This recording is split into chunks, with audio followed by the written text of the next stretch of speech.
Ashama akkam jirtan odeeffannoowwan ammaaf qabadhee dhiyaadhan isin dhageessisa. Roobni cimaan tibbanaa roobee kutaalee hawaasaa rakkataniif harka keenya akka diriirsinu nu taasisuu qaba jedhaniiru muummichi ministeeraa Dr. Abiy Ahmad. Muummeen ministeeraa Abiy Ahmad gama miidiyaa hawaasummaa isaaniitiin har'a akka himanitti lammiilee humna hin qabnee fi rakkoo keessatti kufaniif sagantaa mana haaromsuu waggaa waggaan gaggeeffamuu jalqabsiisaniiru. Hundumtuu sagantaa waggaa kanarratti akka hirmaatu waamicha taasisaniiru.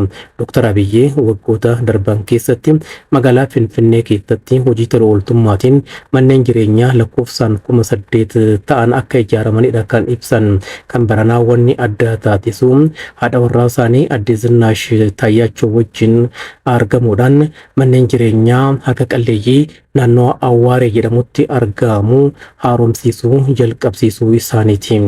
Kaffaltoota gibiraa Oromiyaatiif beekamtii fi badhaafni kennameera har'a magaalaa Finfinneetti. Naannoo Oromiyaatti hojiin galii beeksisuu fi kaffaluu harcaatii malee akka raawwatamuuf labsii abboomummaa kaffaltii gibiraa waggaa tokkoof turu ifoomsuu isaanii pireezidaantii naannoo Oromiyaa obbo Shimallis Abdiisaa himaniiru. Sagantaan sosochii fi beekamtii kennu kaffaltoota gibiraa fi taaksii naannoo Oromiyaa har'a Finfinnee keessatti gaggeeffameetiin jira.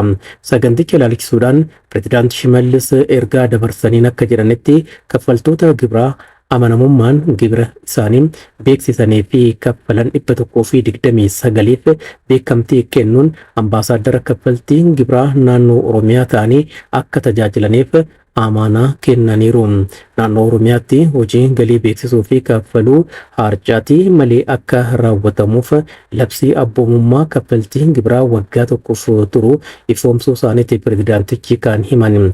Labsiin waggaa tokkoof turu kun caasaaleen mootummaa gubbaa hanga gadii jiran seerri gibiraa kabajamee galiin harcaatii tokko malee akka walitti qabamuuf sosochii uumanii akka hojjetan kan gargaaru ta'uu eeraniiru.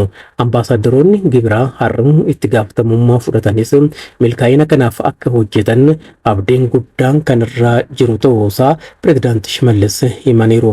Hooggantuun biiroo galiiwwanii Oromiyaa Aadde Masarat Dabbaba gama isaaniitiin galiin naannichaa waggaa waggaadhaan dabalaa dhufuu eeruudhaan kaffaltoota gibiraa dirqama isaanii yeroon ba'achuudhaan raawwii kana milkeessan galateeffataniiru.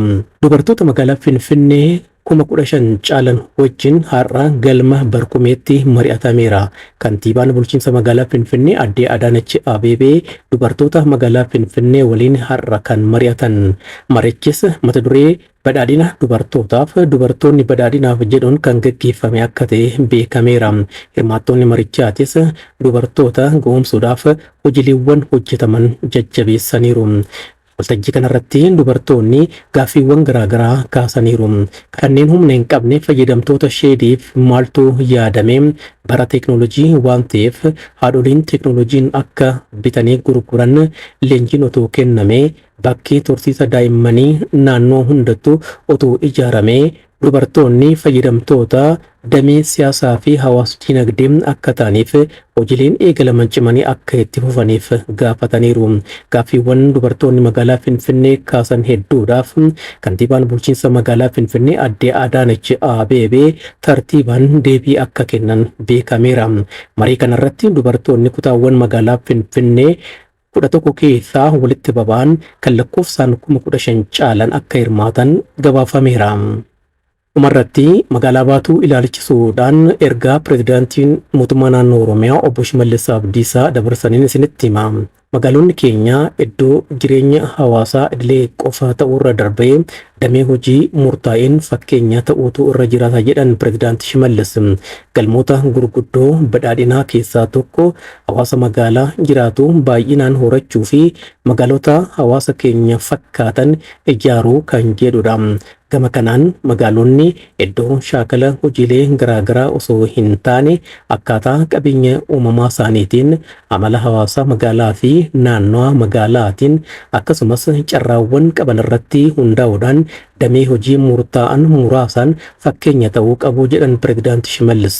Kanuma bu'uura godhachuudhaan hojiin magaalota irratti hojjetamaa jiru magaalonni keenya iddoo jireenyaa qofa ta'uurra darbanii damee hojii muraasaan fakkeenya ta'aa jiru jedhan pirezidaantichi. Magaalota yeroo ammaa guddina saffisaa argamsiisaa jiran keessaa magaalaan Baatu ishee takka jedhaniiru pirezidaanti Shimallis.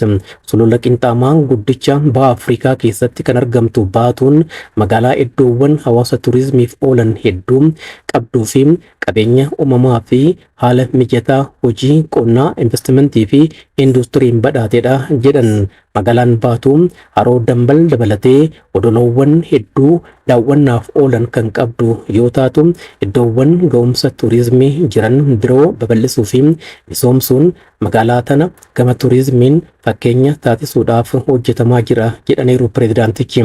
Gama biraatiin qabeenyi qurxummii magaalaan Baatu ittiin beekamtu akkaataa ikkoo turizimii magaalaatiif ta'utti karoorfamee waggoota itti aananitti magaalaa iddoowwan hawwata turizimii dabalataa misoomsan baay'inaan kan qabduu fi magaalaa horsiisa qurxummii ammayyaa'aatiin qonna magaalaan beekamtu taatee akka itti fuftuuf hojjetamaa jira jedhaniiru pirezidaantiin bulchiinsa mootummaa naannoo Oromiyaa obbo Shimallis Abdiisaa. Egaa daawwattoota koo kabajamoo odeeffannoon ani guyyuutti isin dhiyeessu kun namoota biroos akka dhaqqabuuf laayik, sabskraayibii fi yaadas kennuu hin dagatinaa. Waan nu hordoftaniif baay'een isin galatoomfadhaa. Ulfaadhaa.